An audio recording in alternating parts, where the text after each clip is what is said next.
Estamos de volta com a aula para o Enem, um projeto da TV Assembleia a serviço da educação. Hoje, só relembrando, eu trouxe a participação, conto com os professores Ribamar Júnior, de Sociologia, Maurício Alves, de Filosofia e Sérgio Trindade, de História. Nós estamos aqui tocando a bola numa conversa informal, sem filtro, sobre o tema mulher, que é uma temática que pode ser abordada em diversas áreas do conhecimento e que você, meu amigo, que vai fazer a redação, está aqui tendo a oportunidade, você que está ligado na TV Assembleia, tendo a oportunidade de fundamentar melhor o seu texto. Vamos a algumas perguntas. O aluno Hugo, do Colégio Instituto Maria Auxiliadora, pergunta ao professor Maurício como resolver esse problema cultural que a gente discutiu tanto aqui, professor Maurício. Bom, professor João Maria, a primeira coisa que o nosso colega Hugo, né, tem que observar é que nós estamos num século de incertezas, num século de transição, certo? Aquele pensamento modernizante que estava preocupado com as essências do homem, a essência, justamente aquele mito do eterno retorno, né, o que é a mulher útero, a mulher mãe, a mulher dona de casa, ele passa a ser criticado no século XX, porque é um século não essencialista, passa a ser um século existencialista, onde vai se analisar o indivíduo subjetivamente sem se preocupar com uma essência universalizante. Então, assim, como resolver o problema cultural? A primeira coisa é observar que nós estamos num tempo de transformações, já permitido essa transformação de pensamento cultural, né? E a primeira coisa a se fazer são as mulheres que devem se protagonizar nessa transformação, perceber que o espaço agora é um espaço favorável a isso, a pós-modernidade é um espaço de incertezas, mas de reformulação, é um bom espaço nesse sentido, é de reformulação de ideias, é de reformulação de ideologias, né? E as mulheres protagonizando essa compreensão de que estamos num espaço de incerteza, elas podem aí pegar o veio, né, o eixo da sociedade e fazer a transformação cultural, né, a partir desse aspecto. Nós temos uma observação importante aqui, o professor Ribamar vai falar já, mas se você perdeu o primeiro bloco, a gente fez um resumo por escrito do que os professores disseram aqui no primeiro bloco. Vamos ver na tela, por exemplo, o que nós temos aí sobre a mulher. Acompanhe conosco lá na tela. A figura da mulher, de elemento secundário, passou a ser algo extremamente importante na sociedade atual, na qual ela exerce cada vez mais um papel de protagonista, embora ainda sofra com as heranças históricas do sistema social patriarcalista em seu dia a dia. Com o tempo, graças às lutas promovidas, a mulher vem conseguindo aumentar o seu espaço nas estruturas sociais, abandonando a figura de mera dona de casa e assumindo cargos importantes em empresas e estruturas hierárquicas menos submissas. Os professores disseram isso aqui, com outras palavras, evidentemente, também não foi só isso, mas ao longo do dia, da nossa aula, vocês vão acompanhar que a tônica é essa, não é isso, professor Ribamar? Exatamente, né? Vamos destrinchar, vamos ver nos mínimos detalhes como pensar a questão da mulher. Mas eu quero deixar uma dica, né? Nós estamos aqui já caminhando para os estudantes que vão fazer o Enem. E, primeiro, Maurício colocou, a pergunta do nosso telespectador é fantástica, mas ela é muito complicada. Porque, primeiro, a questão da cultura. Então, se você é estudante, professor, eu não sei o que é nada de cultura, nunca estudei, nunca li, qualquer livro de sociologia que você tiver em casa, você vai lá numa parte de antropologia, e você tem diversas definições de cultura. Você pode ver a cultura num aspecto mais geral, você pode ver a cultura na perspectiva das escolas francesas, das escolas de antropologia inglesa, então eu não vou fazer esses mínimos detalhes, mas você analisa lá nos mínimos detalhes o que é cultura. Mas vamos pensar a cultura como um sistema de símbolos e signos que são criados pelos seres humanos. Então, primeiro, cultura, gente, é uma construção social. Nós construímos a cultura. A cultura é aquilo que nos torna humano. A cultura nos humaniza, né? Aquele ser selvagem, né? Aquele primitivo que é o ser humano, ele vai ser adestrado pelas culturas. Então o homem ainda tem resquícios dessa coisa primitiva, mas é o aspecto cultural que vai humanizar esse sujeito primitivo. Então, primeiro, a cultura ela é uma criação humana. Então, se ela é uma criação humana, logicamente, ela pode ser remodelada. Agora, a pergunta do nosso telespectador, é fácil mudar a cultura? Claro que não. Porque a cultura, ontologicamente, né, isso é um termo da filosofia, ela nos dá o equilíbrio. Quando eu olho para a cultura, eu naturalizei uma realidade. Aquela realidade, para mim, sempre foi daquela maneira. Então, de alguma forma, entender que as coisas sempre foram dessa maneira passa segurança para os indivíduos, em primeiro instante. Em um segundo instante, nem sempre a cultura vai ser ética ou vai ser moralmente aceitável, né? Depois o professor Maurício pode fazer uma ressalva entre a diferença de moral e ética que possa ajudar, mas às vezes a cultura ela é imoral. Por exemplo, vou dar um exemplo aqui para todo mundo que está aqui. Existem algumas tribos... E principalmente para o pessoal de casa, né, professor Ribamar? Exatamente. Principalmente o pessoal daqui e o pessoal de casa também. Não esquecendo, né? Que vocês são a razão maior de estarmos aqui. Mas aí, existe uma tribo, se eu não me engano, ela fica na Nigéria, onde as meninas passam por um ritual macabro, onde os seus clitóris são amputados. Então, é um ritual que socialmente é justificável. Mas, eticamente, como é que eu vou conduzir essa coisa? Ética e moralmente. Primeiro, eles estão equilibrados. Então, é uma atitude imoral, certo? Você amputar meninas. Mas as meninas que não são amputadas, elas vão sofrer para encontrar um companheiro, por exemplo. Então, nem sempre aquilo que é cultural vai ser socialmente ou moralmente aceitável.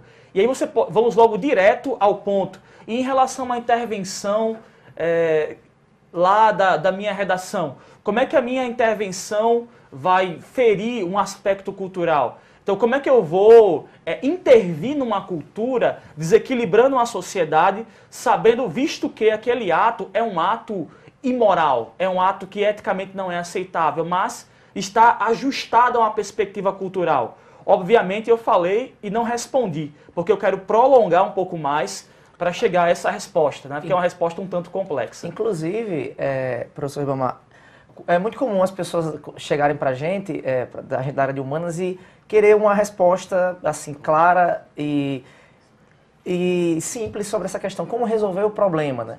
Mas muitas vezes nós da área de humanas, a gente está mais aí para problematizar a realidade, para justamente encontrar essa teia de problematização, do que exatamente resolver o problema. Acho que a gente dá o problema muitas vezes, o problema está aí, a gente observa, está dado, né? E as pessoas, os protagonistas é que devem se apropriar, né? No caso, as mulheres. Professor Sérgio, tem uma observação? Tem, João. Daqui a pouco a gente tem as perguntas, eu vou fazer as perguntas. Não se preocupe, meu amigo telespectador. Está aqui, eu vou fazer a pergunta sim aos professores. Como o Maurício bem falou, nós temos a tendência em queremos resolver as coisas de bate-pronto, né? E resolver as coisas da maneira mais simples possível. E o social e o humano, eles são muito mais complexos do que nós poderíamos compreender numa olhada superficial, visualizando de maneira muito rápida. Então, essas questões, elas não são estanques, elas são processuais, elas se desenvolvem ao longo de um tempo. E como elas se desenvolvem ao longo de um tempo, nós temos a tendência, por estarmos dentro de um tempo muito menor, de congelarmos aquele momento e conseguirmos visualizar aquilo que está no nosso entorno imediato, sem conseguirmos perceber como é que isso se desenrolou ao longo do tempo. Ora, o papel da mulher, como já dito aqui no bloco anterior e começado agora neste bloco, é um papel que foi tornado subalterno ao longo de um processo histórico muito longo, né? E a emergência da mulher no espaço público, né, na rua, em busca de direitos que a colocasse, que a ombreasse aos homens, é uma coisa muito recente, né? Para termos uma ideia, o que é que efetivamente transforma alguém em cidadão do ponto de vista político imediatamente? É o voto. E as mulheres passaram a votar em 1893. Eu acho que a Nova Zelândia foi o primeiro país do mundo em que abriu o voto feminino. A maior parte veio no século XX.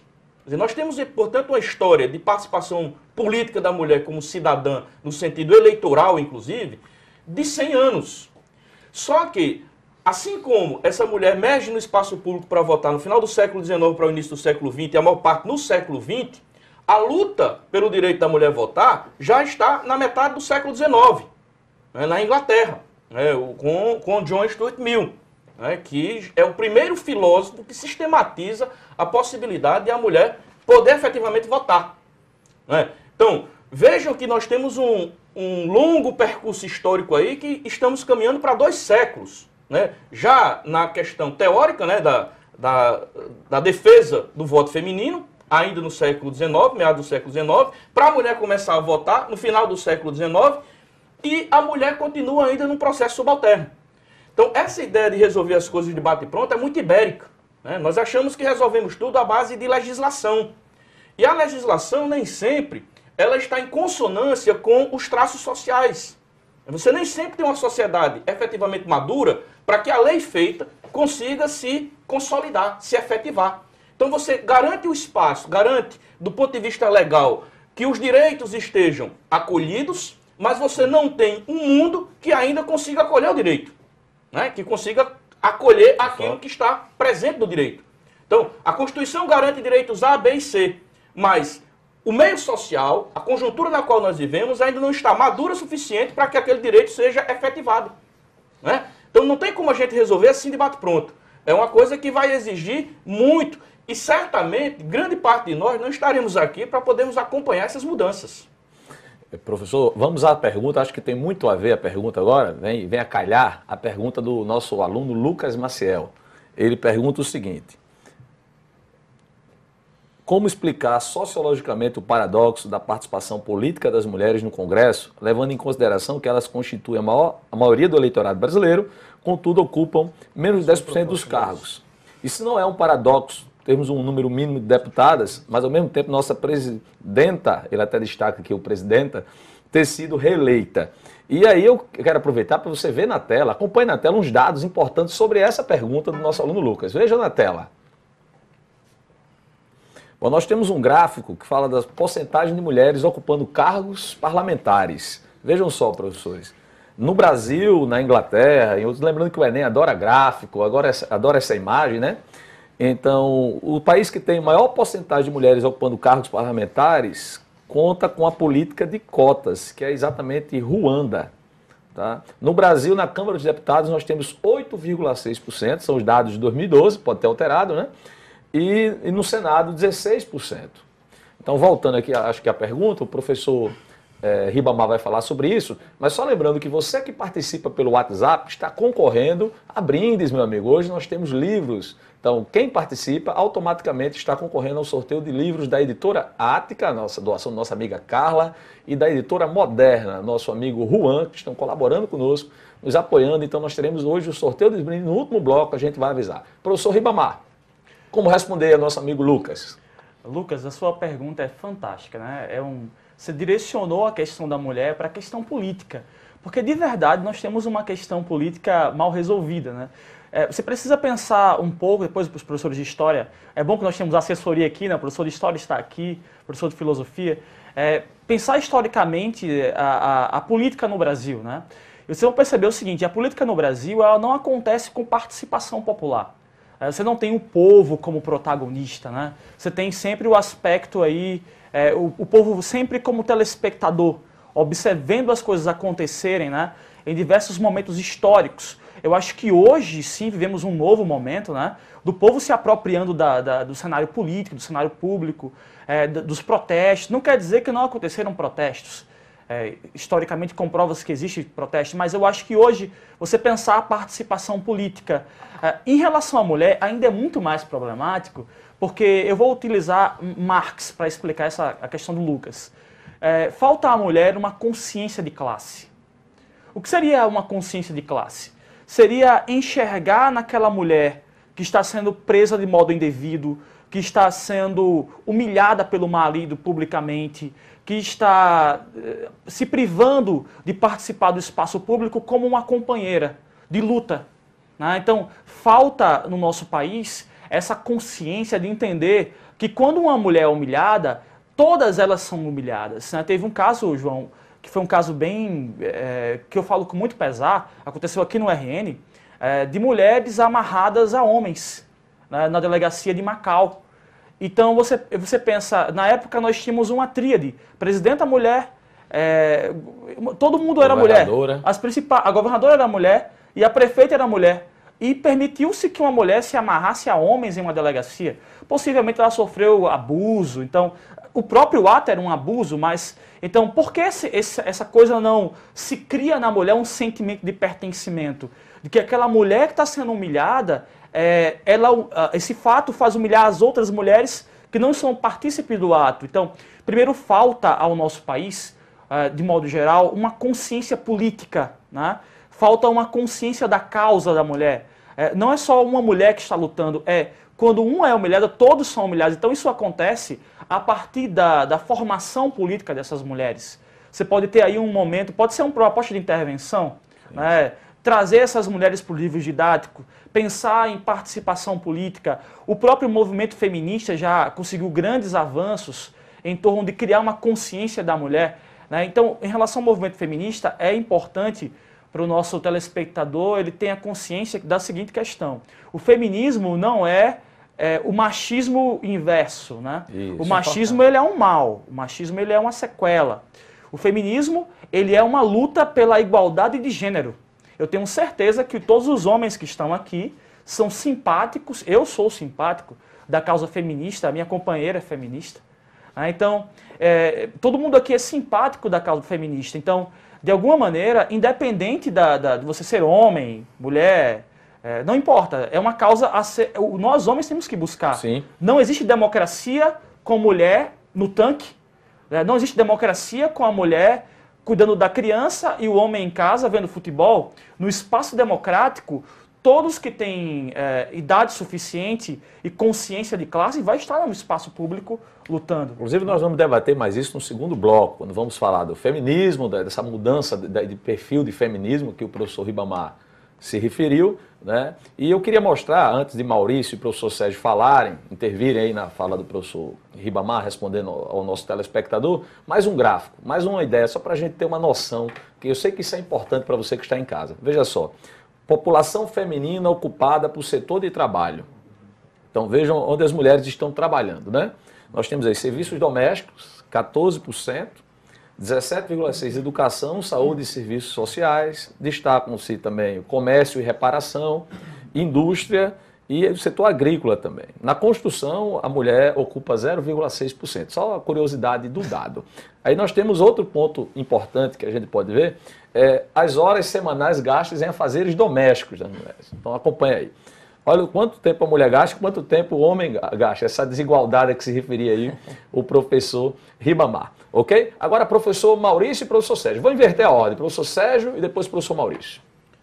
Bem, João, essa questão é uma questão muito complicada da participação política no Brasil, porque no Brasil nós construímos o Estado antes de termos uma sociedade, efetivamente. Né? Você tem uma inversão no processo e não é por nada que a cada problema que aparece nós nos viramos para o Estado e pensamos que o Estado vai conseguir resolver as coisas imediatamente. Né? Então, isso o processo de colonização do Brasil, ele causa essa inversão e nós vamos ter uma sociedade que termina indo a reboque do Estado, né? Que efetivamente não participa. Não por nada, nós proclamamos uma república que não vai ter povo. Né? Está muito bem dito no livro Os Bestializados, né, de Zé Murilo de Carvalho, que ele cita uma frase lá de Benjamin Constant, né? E o povo assistia bestializado à passagem do exército que ia depor o imperador, ia proclamar a república. Né? E, inclusive, no próprio livro tem aí, o Brasil não tem povo, né? O Brasil tem público, né? Que fica muito presente, fica muito visto, isso fica muito nítido, isso aí, no século XX, com o surgimento dos meios eletrônicos de comunicação.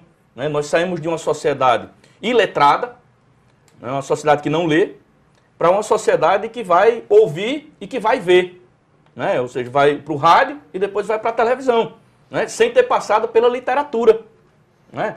Então, isso termina fazendo com que nós não tenhamos um povo que é iletrado, né? Uma sociedade que é iletrada, e uma sociedade que não participa, porque ela está submetida inteiramente ao papel do Estado. Né?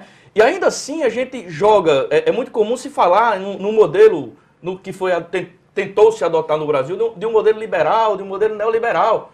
né, em que o Estado, no Brasil, tem uma presença muito marcante. Uma sociedade na qual o Estado arrecada 30%, né, do que se produz, não é uma sociedade liberal inteiramente. Uma sociedade liberal, ela garantiria à mulher o direito que ela tem como pessoa, como indivíduo. Né? Então, aí sim, nós teríamos efetivamente, nós guindaríamos a mulher, isso de maneira lenta, né, processual, a posição que ela de fato deveria, na posição na qual ela deveria estar. Professor Maurício, só lembrando, mandando um abraço para Pauline no Hipócrates, Zona Norte, ligada aqui, parabenizando o programa. Os alunos do professor Sérgio, lá do IF Zona Norte também, estão aqui bombando no WhatsApp, adorando a participação do professor, mandando um abraço, professor. E todos os telespectadores ligados aqui na TV Assembleia, participe, interaja conosco, faça essa aula integrada como nós nos propusemos a fazer. Professor Maurício. Pois bem, eu queria abordar um pouquinho sobre a pergunta do nosso colega Lucas. Um abraço, Lucas. Sobre a questão da Ribamar apontou sobre a consciência de classe.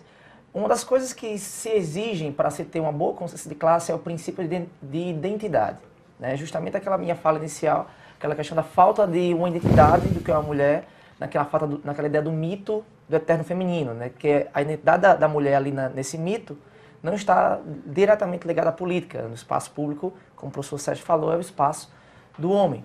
Então, a consciência de classe, ela precisaria de uma identificação de todas as mulheres, independentemente, né, de qual lugar social ela estivesse, mas enquanto mulher, para que elas criassem uma consciência unívoca, para aí as lutas serem mais objetivadas. Né? Então, a gente não tem isso muito no nosso país, porque nós podemos observar, professores e colegas telespectadores, que quando a mulher chega a ocupar um cargo público, ou mesmo um cargo de liderança profissional, ou mesmo um cargo de proeminente, né, um cargo proeminente, ela na verdade está substituindo um homem.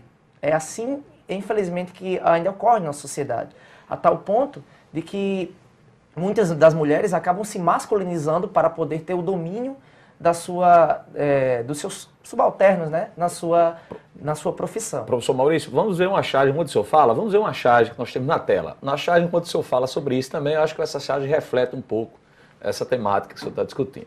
A charge diz o seguinte: homens e mulheres, escala de salários, por exemplo, eu acho que é outro ponto importante. E aí o mercado de trabalho diz assim: eu procuro alguém ambicioso que não perde tempo se ocupando com os filhos ou engomando roupas.